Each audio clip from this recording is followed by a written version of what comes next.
ನಾನು ನಿಮ್ಮ ಅನನ್ಯ ಅಮರ್. ಕ್ಯಾಲೆಂಡರ್ ಚೇಂಜ್ ಮಾಡೋ ಟೈಮ್ ಬಂದೇ ಬಿಡ್ತು. 2025 ಹೊಸ ವರ್ಷದ ಹಾರ್ದಿಕ ಶುಭಾಶಯಗಳು. A very happy new year. Calendar change ಮಾಡ್ತಾ ಇದ್ದೀವಿ, ಬರೆಯುವಾಗ ಡೇಟ್ ನಂಬರ್ ಚೇಂಜ್ ಮಾಡ್ತಾ ಇದ್ದೀವಿ, ಆದರೆ ರೆಸೊಲ್ಯೂಷನ್ ಮಾತ್ರ ಚೇಂಜ್ ಆಗ್ತಾ ಇಲ್ಲ.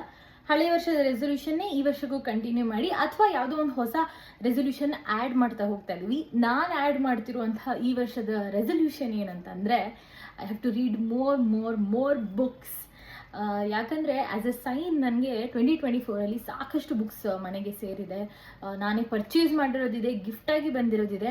ಒಂದು ಕಾರ್ಯಕ್ರಮನ ಅಟೆಂಡ್ ಮಾಡಿದಾಗಲೂ ಸಹ ಅಲ್ಲಿ ಕೆಲವರು ಬಂದವರು ದೊಡ್ಡ ವ್ಯಕ್ತಿಗಳು, ಲೇಖಕರು ಪುಸ್ತಕದ ಬಗ್ಗೆ ಮಾತಾಡಿದ್ದು ನನಗೆ ಬಹಳ ಇನ್ಸ್ಪೈರಿಂಗ್ ಆಗಿದೆ. ಹಾಗಾಗಿ ನನ್ನ ಈ ವರ್ಷದ resolution to read more books, ಇದು one of the resolution and ನಿಮ್ಮ ಜೊತೆ ಹಂಚ್ಕೋತಾ ಇದ್ದೀನಿ.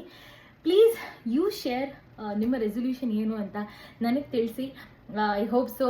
I am wishing you all the best. ಎಲ್ಲ ರೆಸೊಲ್ಯೂಷನ್ ಫುಲ್ಫಿಲ್ ಆಗಲಿ ಅಂತ. Again very happy new year.